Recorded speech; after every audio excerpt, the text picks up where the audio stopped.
Zara Phillips and Mike Tyndall, two elite sports people, but from very different worlds. Do you bow, do you curtsy, what on earth do you do? Zara, a royal wild child. She moves in with this boyfriend, has a tumultuous relationship, which is up and down like a yo-yo, on and off like a dodgy light bulb. And Mike Tyndall, a rugby-loving Yorkshireman. It was in his blood from an early age. Started playing from the age of around 7. He was a regular lad. He was a bit of a joker. Their romance had intrigued the world. She's as down to earth and as normal as you possibly can be when you're born into one of the most dysfunctional and abnormal families in Britain. Would the prankster from the England team be able to curb his ways and toe the royal line? I'd have been much more surprised if she'd fallen for some titled aristocrat. A down-to-earth royal couple like no other. Mike and Zara had vowed to make it the party to end all parties, and it certainly lived up to that billing. So have the royals' most unlikely couple succeeded where others have failed? They're accessible, they're down to earth, they're low-key, they live their own lives, they make their own decisions.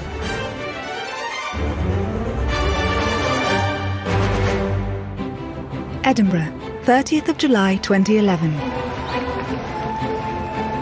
Zara Phillips ties the knot with former rugby union player Mike Tyndall. They looked incredibly happy, as everyone should on their wedding day.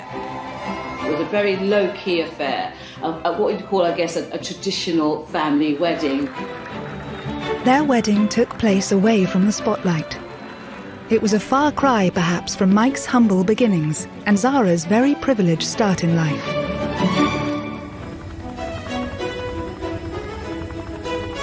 Zara was born on the 15th of May 1981.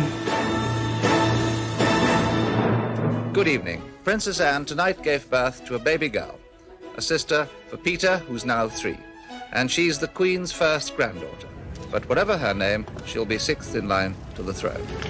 From the outset, Zara would be different from the royals who had gone before. She was also the first granddaughter of a monarch to be born without a royal title. I think not having a title has really set Zara free, which is what her mother wanted. It means that she doesn't carry out any official royal duties. I mean, she's hardly royal at all. It's just a coincidence of birth, really. Despite Zara's lack of title, she was born a royal, and with that comes a bubble of wealth, pomp and public attention. Princess Anne wanted her children to have as normal an upbringing as she could give them. That meant shielding her from the pressures she was born into. Zara went to a local primary school. Her only royal head start was an introduction to the world of equestrianism. Horses are absolutely in Zara's DNA. If you cut her open, running through her like a stick of rock would be horses. Undoubtedly, she was sitting on ponies before she could walk. Ponies and horses are just part of her mother's life and her grandmother's life. 200 miles north in Yorkshire, Michael James Tyndall was born in the market town of Otley.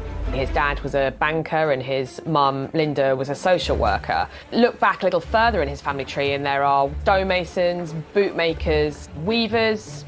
Like Kate Middleton, his ancestry is resolutely working class. From an early age, Mike showed signs of enjoying sport, and rugby was the favourite in his family. The Tyndall family have got a massive connection with Otley Rugby Club. Philip, Mike's father, was captain there, and a lot of his uncles played for the club, and then his cousins as well. Mike's parents, Phil and Linda, worked hard to send their son to a private school, renowned for its rugby. Mike came into the senior school as an 11-year-old, and he was a very talented sportsman in a very talented year. When I was in charge of under-12s, it was the first team he played for. Then I was coaching rugby and teaching him sport through the school. And his maths teacher, Mr. Fitzsimons, remembers him well. Mike was quite a character. He could be a bit cheeky sometimes, even a bit naughty. He would have called me Sir or Mr. Fitz, or when he thought I wasn't listening, Fitzy. He was a regular lad. He was a bit of a joker. He used to tease me that I looked like Phil from EastEnders. I don't know if Mike would ever describe himself as a mathematician, but he used to work hard. It perhaps didn't come as easily to him as some of the other things he did in school. Aged just 13, Mike had his first encounter with royalty when the Queen attended his school to present a trophy. Mike was actually at the school when the Queen came to visit in 1991 as part of the 400-year-old celebrations, but I very much doubt he would have expected to one day marry the Queen's granddaughter. Despite this brief introduction to the Queen, Mike was firmly focused on the sport he loved and becoming the best he could be. Mike was outstanding, and I often found myself having to substitute him so that we could give the other team the opportunity to play a little bit of rugby. Well, the other lads recognised it. He was a big, powerful, strong athlete and a very good rugby player.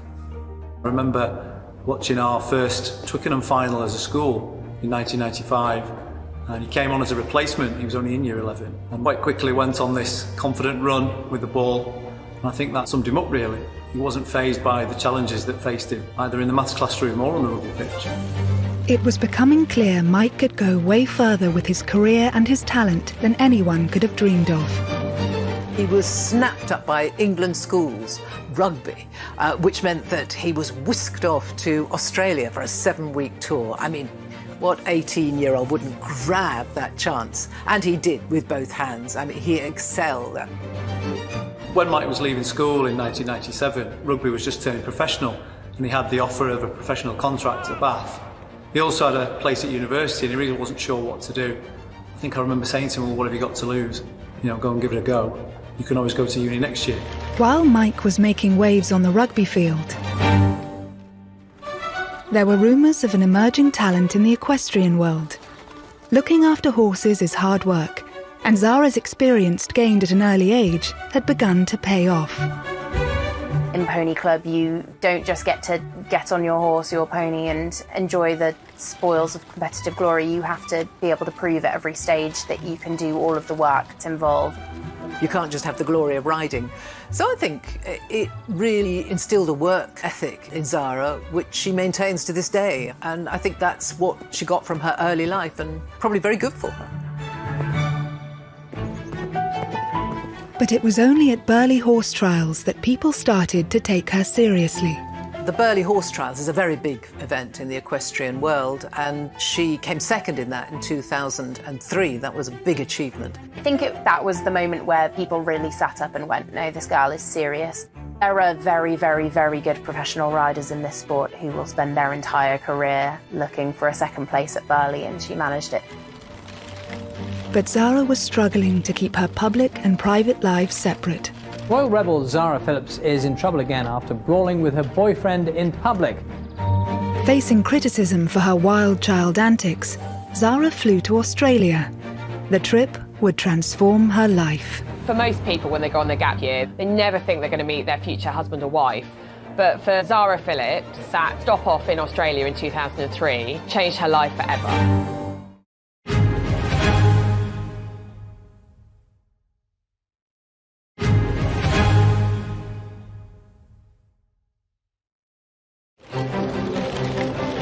In the winter of 2003, Zara Tindall fled from the prying eyes of the British media to Australia. In 2003, Zara was doing what a lot of women in their early 20s were doing. She was on a gap year. A stormy 4-year relationship with ex-partner Richard Johnson had caused both her and the royal family some difficult moments. Her relationship with her previous serious boyfriend, jockey Richard Johnson, was described as fiery and turbulent. There were suggestions that the couple sometimes were a bit overly physical with one another. Royal rebel Zara Phillips is in trouble again after brawling with her boyfriend in public. Jenny Bond has analysed a 13-page spread of Hello magazine, published in January 2002. Richard arranged with Hello magazine a spread which was meant to be mostly about him, but of course when it came out there were pages of pictures, and Zara was in nearly every one of them. Zara Phillips has been accused of being the latest royal to cash in on her status. She was cashing in on her royal connections. Her professional life was also on hold. Her horse Toy Town suffered an injury and she was unable to compete in the upcoming Olympics. It's hard to put into words, really, how strong the bond is between these riders and their horses. Day in and day out, these horses become your world. Heading to the other side of the world to escape, relax and reset seemed her only option. Already in Sydney, Australia, was Mike Tindall, Now an England centre, he was at the pinnacle of his career and was playing in the Rugby World Cup. England were going great guns. They'd actually won in New Zealand for the first time since 1973. That gave the nation real hope that they could go back there to Australia and lift the World Cup. Mike was a huge part of that team. Mike had spent his entire career working towards this moment. But in a tactical move, the England manager reshuffled the squad and Mike was excluded. Mike had a massive setback when he was dropped for the semi-final. As a professional sportsman, it gets to be a horrible experience because, you know, if your team does go on and win, it's highly unlikely you'll be in the final itself, but you still want all your mates to do well. Joined by two teammates, Mike went to the exclusive Manly Wharf bar in Sydney. Here they could drown their sorrows. Zara was heading to the same bar with friends, planning to watch the rugby. And one evening, she walked into a bar, as you do, and who was there but Mike Tyndall? Mike was probably quite sullenly drinking his way to the bottom of a pint glass, and Zara had been out with all her girlfriends having a lovely time. I don't think any sparks flew, but Mike remembers it fondly, saying, of course, she was absolutely stunning, but they didn't talk that much. It was only when Zara was leaving and asked mutual friend Austin Healy to give Mike her number that he realised she might want to meet again. And so it wasn't some great fairy tale meeting. They met in passing, they had some mutual friends. She knew some of his teammates. Any thought of romance had to be put to one side, as Mike had a job to do, to play in the Rugby World Cup final. It's funny how all that happened in the same short space of time, getting Zara's phone number and the same time that he's drowning his sorrows after being dropped from the England semi-final. As a professional sportsman, I'm sure it might have not been the first thing on his mind. I think getting back in the team would have been paramount to him, but obviously that was something that was there in the background. Sydney, the 22nd of November 2003, the day of the Rugby World Cup final. By the time the game began, an estimated 50,000 people were packed into the narrow streets of the Rocks, the former docks area of Sydney alone. Mike was back in the team. We were able to make contact with Mike a couple of days before and wish him well, but the whole school was certainly intent on watching. And the tension as we went into extra time. England won 2017. For England to go on and win was absolutely brilliant. And we were so pleased for the team and for Mike in particular as one of our own. Back in the UK, Mike and his teammates were welcomed as heroes. There must be millions of people here. Never ever thought I'd see this for an England rugby team. Just a massive thank you for everybody who's here. Just absolutely brilliant. Thank you. That 2003 World Cup winning rugby team, they were gods when they came back, absolute gods. In a flash, Mike had gone from a fairly well-known sportsman to a huge British star. And so I think a lot of that stardust rubbed off actually on Mike and was an extra attraction for Zara. Mike now had a taste of the media scrutiny that Zara knew as a royal, but his grassroots background helped him to take it all in his stride. Zara and Mike began a secret courtship, and royal observers were soon taking an interest.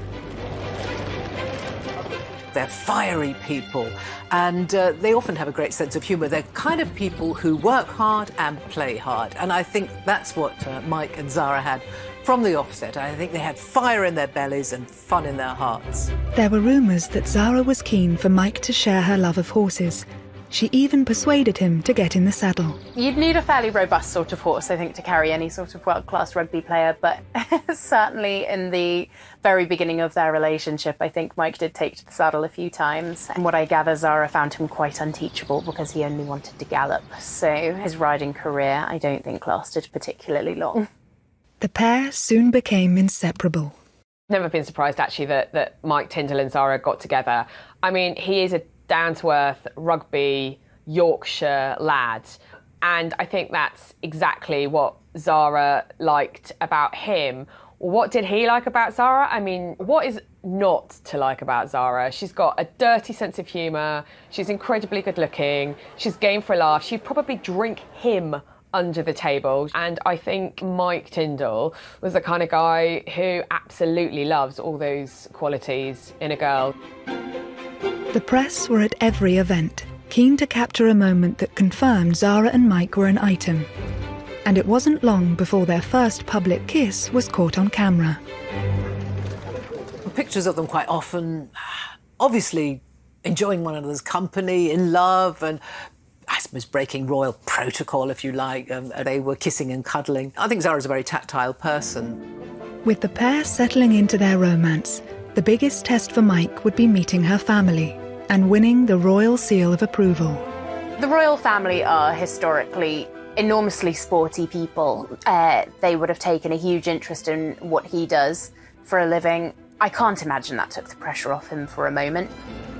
Anne had opted for a man from Civvy Street for her second marriage, so it was no surprise that she approved of down-to-earth Yorkshireman Mike.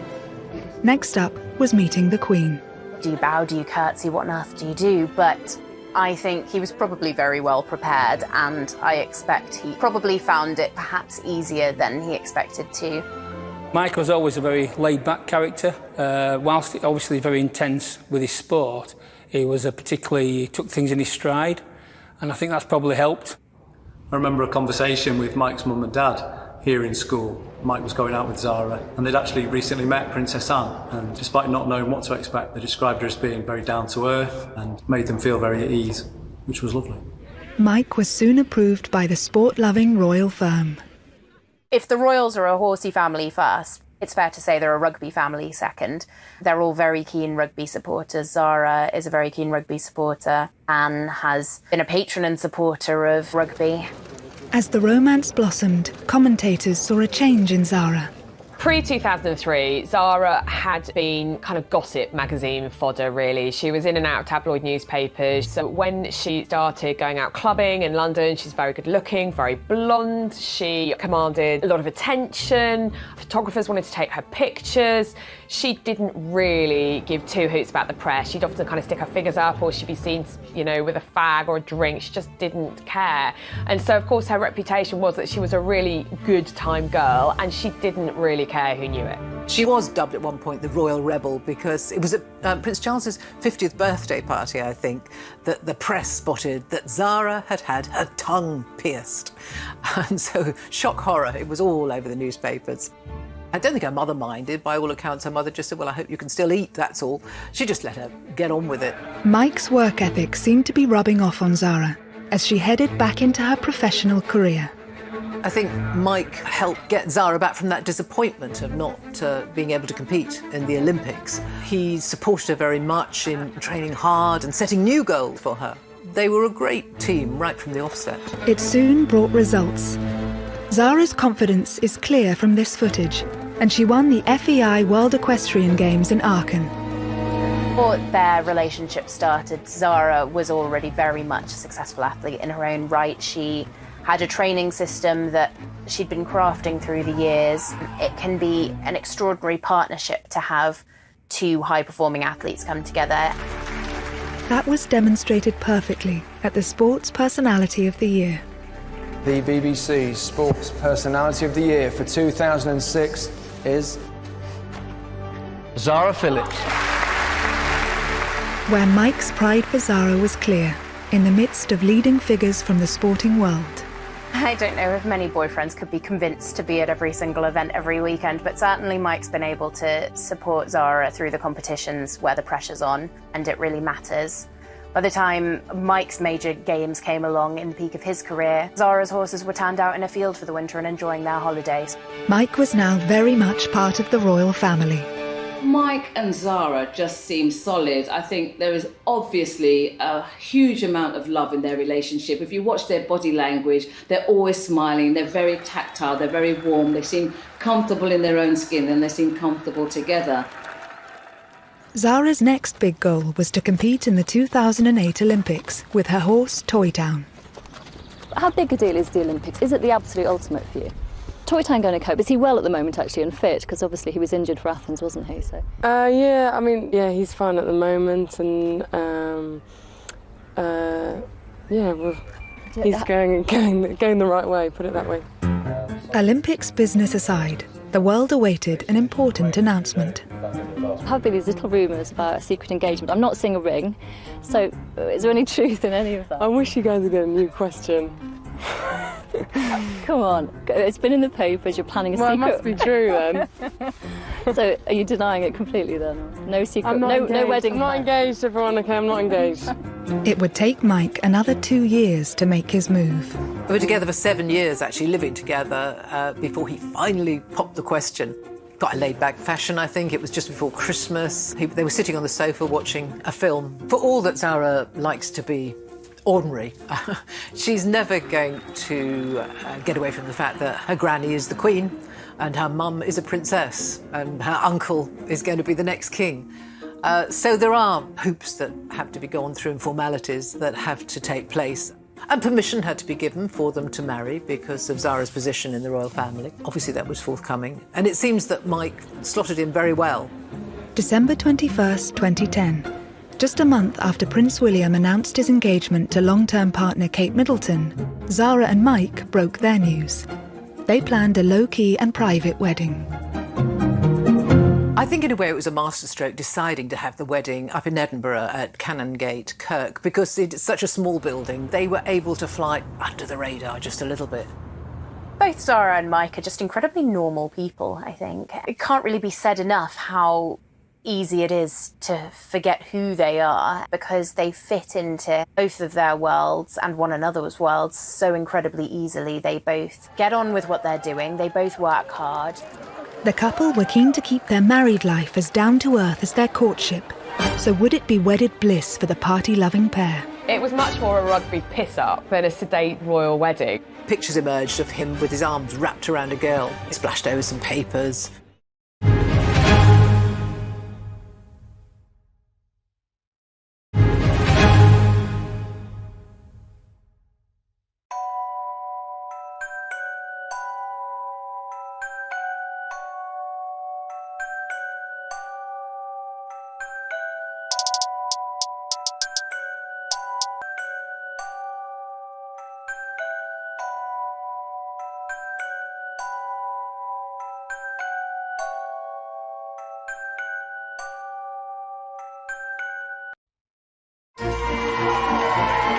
On the 30th of July 2011, Zara and Mike tied the knot with a ceremony at the Canongate Kirk on the Royal Mile in Edinburgh. The couple were starting their married life together the way they meant to go on. This was to be a private family wedding, with the world's media kept firmly outside the modest 17th century church. I think Mike and Zara did themselves a great favour, actually, by getting married just a few months after the big event, which was William and Catherine's wedding. You know, we all had a bit of wedding fever that year, 2011. And so I suppose 2 or 3 months later, they were able to fly under the radar just a little bit. Obviously, there was some press coverage and there was interest. About 6,000 people gathered outside Canongate Kirk in Edinburgh. But it's not a church that many of us know anything about, and it's nothing like the glamour and the decor of Westminster Abbey. The broken-nosed bridegroom got to the church more than an hour early, accompanied by his best man, fellow rugby player Ian Bullshaw. Mike arrived chewing gum, actually. He got a bit of stick for that, but hey, I know, bridegroom with fresh breath, nothing wrong with that, I don't think. Obviously, there was an incredibly impressive guest list. No heads of state, no dignitaries, they didn't need that. But they had the Queen and the Duke there and all the senior members of the royal family. So it was a very posh wedding in that way. It wasn't a big public occasion. You know, the cameras were not allowed into the church. She turned up looking very beautiful and very, very happy. They had lovely weather, but it was very, very low-key.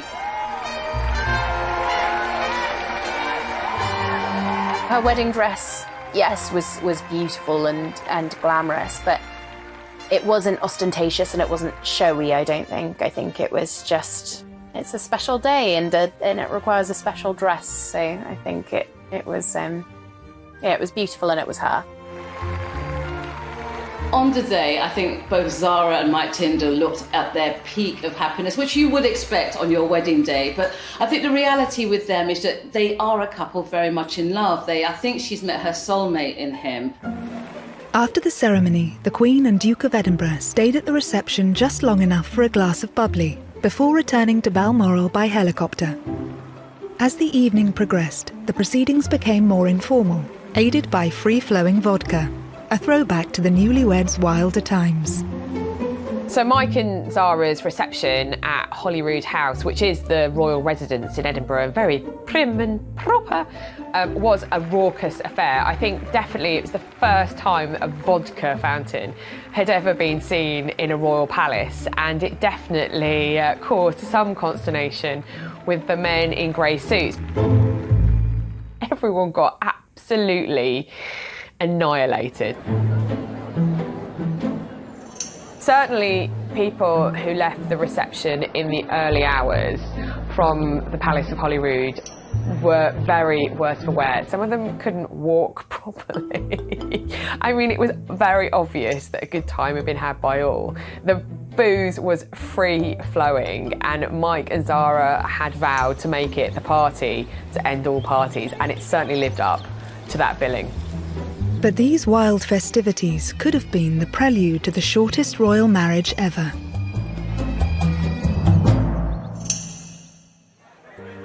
Just 6 weeks after the wedding, the bridegroom was caught on CCTV with old flame Jessica Palmer in a bar in New Zealand after England had beaten Argentina in the Rugby World Cup.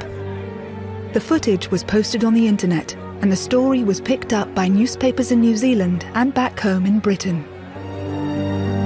In typical Zara form, she just sort of, she just broached the subject. She found out what was going on. It was, in fact, an old girlfriend of Mike's, Jessica Palmer, and he explained that it was just two mates larking around, you know, a few drinks, having a laugh and a bit of a wrap-around. And she understood that. She rang Jessica, apparently, talked it through, and in a very mature way, just put it behind her. She probably slapped him on the wrist or something when he got back. But I think it does show the resilience and the strength of their relationship. Reports differ as to kind of how Zara reacted, but it didn't seem to dent their relationship. And I think that's one of the reasons their relationship has endured and actually strengthened, because not only did Zara believe him and just moved on, she was secure enough to just accept what Jessica said, accept what her husband said, and move on. Zara soon put Mike's late-night antics behind her. Just 9 months after hitting the headlines for all the wrong reasons, she did so for the right reasons. She made the British eventing team for the Olympic Games. I think in a lot of ways she probably felt that she was fighting to prove herself again, to prove that she wasn't a flash in the pan who'd come out, done a couple of incredible things and then done nothing since.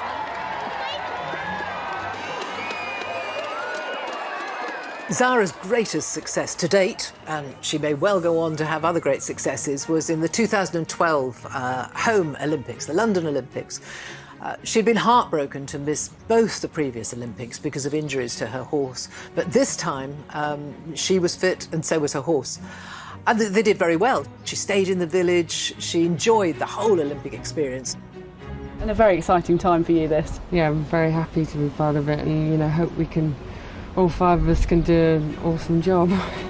She came 8th in the individual, but in the team sport, the eventing, they won silver medal. Can you hold them up then? Can we have a look? Yeah, just a big hooray! Cheesy greens! Yay!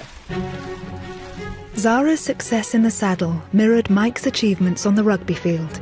It was a sure sign that the couple had a lot more to offer each other than people may have first thought.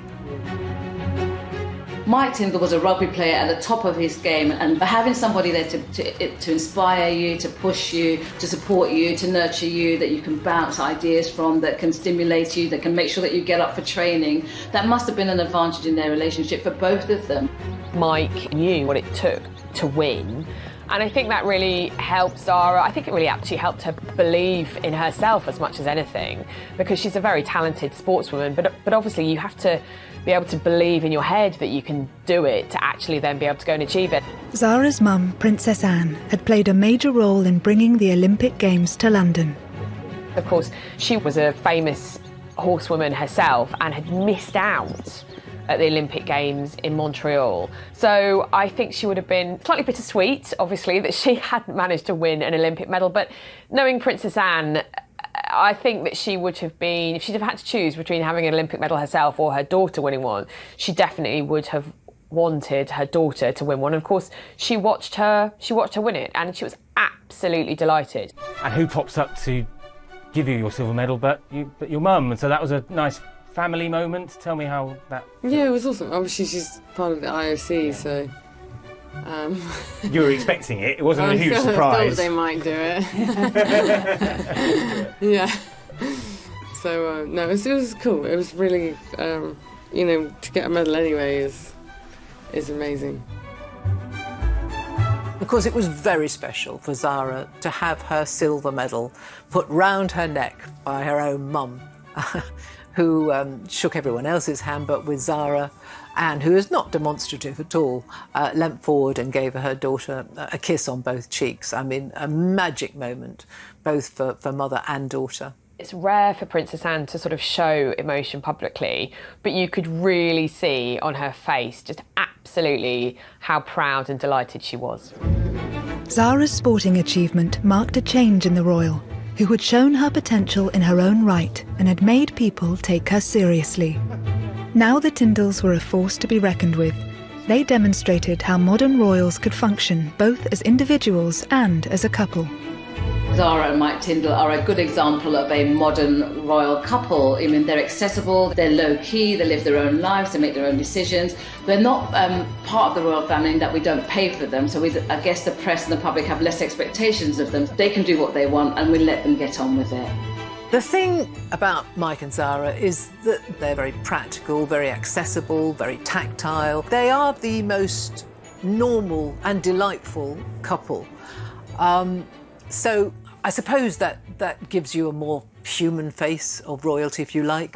The pair have always been keen to do their own thing, and that means paying their own way. After Zara's ill-fated hello shoot with her ex-partner, she's been careful to make sure that their means of funding their lifestyles flies under the radar. Their sponsorship deals are carefully crafted to enhance brand Tyndall. Zara is making the most out of being seen as the embodiment of country life. I think for brands like Land Rover and Rolex and the clothing brand Musto with which Zara works, she is absolutely manna from heaven, because not only is there kind of the royal cachet, but also she's a very kind of quintessential Brit, and that essence of Britishness and what it means to be British and the countryside and the horse riding and the slightly posh, slowny pony, it means that she is marketable around the world. Zara's always been quite savvy with how she's worked with companies, and she does represent quite a unique asset because, of course, she's a very successful rider, she's a beautiful woman, and she's a royal. I want a new instructor, please. He's rubbish. She's had a long-standing partnership with Land Rover, who have a history of supporting eventing, and so she's able to keep the boat afloat using sponsorships in much the same way that other riders do. It's a fact of life in the business. There is nobody paying the bills just for somebody riding and winning. Prize money is minimal in our sport.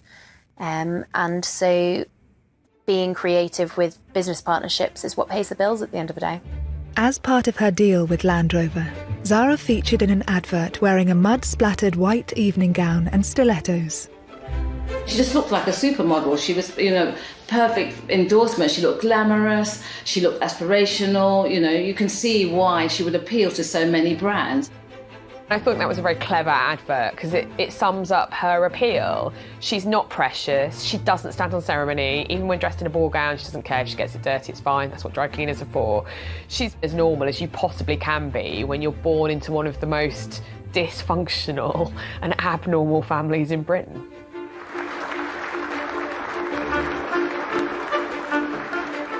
I think the fact that Zara's life revolves around an incredibly public-facing sport has allowed her to have a sort of duality to her life that would probably be quite hard to achieve for most royals.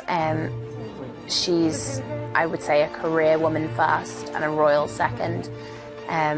She doesn't make a song and dance about the fact that she's a royal. At the end of the day, what it all comes down to is the work and the horses and the competition. Meanwhile, Mike has appeared on several celebrity TV programmes since retiring from the rugby field. He is a patron of 3 charities and has also turned his hand to after-dinner speaking. Mike is his own business. He is the business, as many famous sporting personalities are.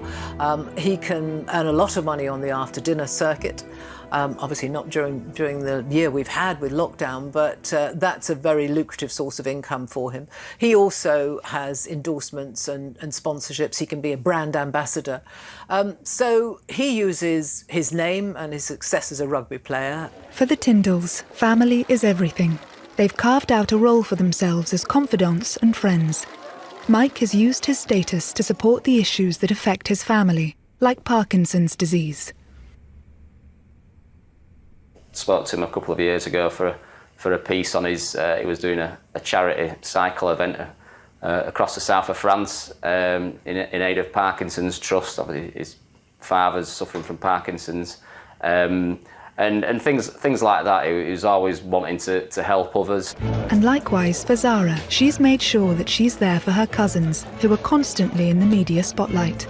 Although Zara's not a working royal, she's still a senior member, really, of the royal family, and her relationship with the future King William is very close, and that closeness was really signified when William made Zara godmother to Prince George.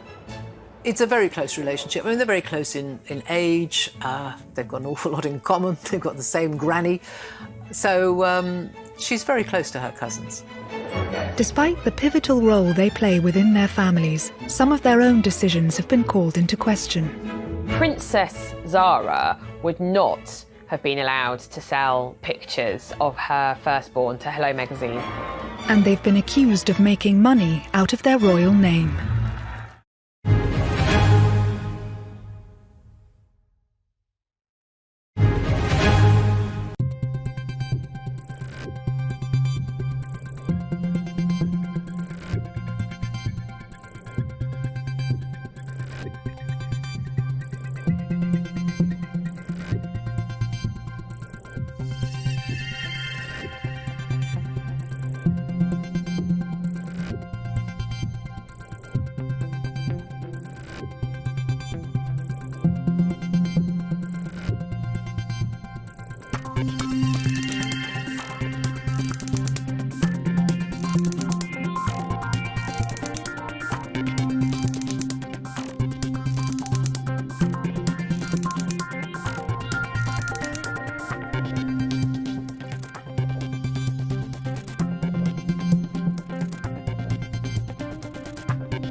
Life has been good for the Tyndalls. They've made a decent living and settled on the Gatcombe Park estate, close to Zara's mum, Princess Anne. They soon started a family, but eyebrows were raised when the couple sold highly personal photos of the Queen's great-granddaughter, Mia Grace, to the same magazine that upset the royal household last time Zara was featured. The first real pictures we saw of Mia were in Hello magazine, which of course they were paid for, which did raise some eyebrows because of course it is still the Queen and Prince Philip's great-granddaughter. Speaking to journalists, Mike had a logical explanation for going public with the pictures. We did it because people wanted it, and we had control over it. We had those photos done anyway, so it was more because people seemed to want it rather than anything else. Did you have to ask permission from the in-laws or not really? I'm not going to talk about that. Doing a photo spread in Hello is an absolute no-no for a working member of the royal family. But as daughter of a princess and not a prince, Zara was not born with a royal title. So there was nothing to stop her and Mike selling their baby photos. They took the criticism in their stride and refused to be drawn on it further. Before long, interest in the accusations died down, and Zara and Mike adapted well to combining parenthood with their busy careers. But life was about to get more difficult for them both. Even for such a happy, successful couple as Mike and Zara, life isn't always smooth sailing. And they had the tragedy of 2 miscarriages, actually, between their two daughters. The first was quite late on, actually, and Zara had to go through with the birth, which must have been terrible. And of course, everyone knew she was pregnant by that stage. So it was very, very distressing. Zara later gave an interview to raise public awareness, tackling this very painful issue head-on in a way that many people could relate to. I thought it was incredibly brave that she talked about it, actually. And I think it really does help other women, other men, when people in the public eye talk about those very distressing, those very difficult experiences. Zara and Mike were lauded for their honesty, and the couple seemed to draw strength from each other. It wasn't long before they were able to announce the happy news that Zara was pregnant again. She and Mike attended Harry and Meghan's wedding in 2018, just weeks before the birth. They hit the headlines simply by being at the service. It was quite funny watching Zara sitting on the very hard pews in St George's Chapel at Windsor Castle. You could tell that she was so uncomfortable. It was quite hot. Mike was fanning her with the order of service. And when Bishop Curry, the American preacher, was kind of firestone and ashes and brimstone in the pulpit delivering his sermon, she was desperately trying not to laugh. Zara and Mike's second daughter, Lena Elizabeth, was born on the 18th of June 2018, and the pair share parenting duties. I think Mike is quite a hands-on dad. He'll look after the kids while Zara goes out and does the mucking out the stables and gets the horses fed and watered. So he's a modern dad in that way. Obviously, you can't give birth and jump straight back on a horse, but Zara hasn't let it stand in her way, actually, and as soon as she could, she was back out riding, back out training, and she's continued to do that. You know, motherhood does not mean the end of your life, you know, it's just another chapter. She's committed to family, she's committed to her sport, she's made both of them work in a very successful way. So I think she's probably in a really good space. With his after-dinner speaking engagements currently on hold due to COVID, Mike has been providing a refreshing insight into family life. Whether it's posting a selfie on Instagram after his face was painted by Mia, or talking on the chatty podcast The Good, the Bad and the Rugby, which he co-hosts, he is opening up in an unprecedented and unroyal way about his and Zara's personal life. It's been a good week for me. I had a little scan last week, third Tyndall on its way. I'd like a boy this time. I've got 2 girls. I would like a boy, but I will love it whether it's a boy or a girl, but please be a boy. It was a far cry from the more formal announcements made by more senior royals. A few months later, Mike's wish came true. Zara gave birth to a baby boy in rather dramatic circumstances. Baby Lucas arrived so quickly, there wasn't time for Mike and Zara to get to hospital. On the Saturday night, Zara had started suffering some contractions, and the plan had been for her to give birth in the local birthing centre where Lena had been born. Again, Mike turned to his rugby podcast to share the very personal details of his son's rather rapid arrival. Sunday got even better because a little baby boy arrived at my house. Arrived very quickly, didn't make it to hospital, on the bathroom floor. You're kidding me! Stop up. So yeah, it was run into the gym, get a mat, get into the bathroom, get the mat on the floor, towels down, brace, brace, brace. I think Mike Tindall has ended up being an asset to the royal family in that he's a connection to, I guess, us. You know, he's normal, he's authentic, he has a great sense of humour, he's a solid father. He loves Zara, he loves their family. He's made them a very modern family. With the arrival of baby Lucas, possibly there might be another rugby player in the family. Maybe he'll be the one who gets to run out of Otley eventually. But yeah, I imagine that at some point he'll be getting the rugby bug. Mike must be elated because he finally gets the boy that he wanted, and that, there's no doubt, being a rugby player, you can imagine that that kid will be out on the pitch, on the field with his dad, having a great time. In typical Mike Tindall style, he had joked that he would call the baby a COVID name like Covey or Covina, born during the time of COVID. But in the end, he and Zara chose very normal names, Lucas Philip Tindall, for the little baby. And of course, Philip was a rather charming nod to both Prince Philip, Zara's grandfather, and Mike's father, who is also called Philip. Naming their baby after close relatives from both their families is just another sign of how well Zara and Mike work together. They just strike me as people that love each other, comfortable in their own skins, and are good for each other, I guess. The idea of a royal finding love in Otley is the stuff of fairy tales. I think Zara needed a big, strong character just like Mike, and someone who shared her passion for sport. And while the pair have proved they are by no means perfect, they've ensured the longevity of the young royals for another chapter. I think they're an incredibly likeable couple. You see them joking around together, very tactile, always a hand on his arm or his arm around her. They seem genuinely a lovely couple to be around, and really, really good fun.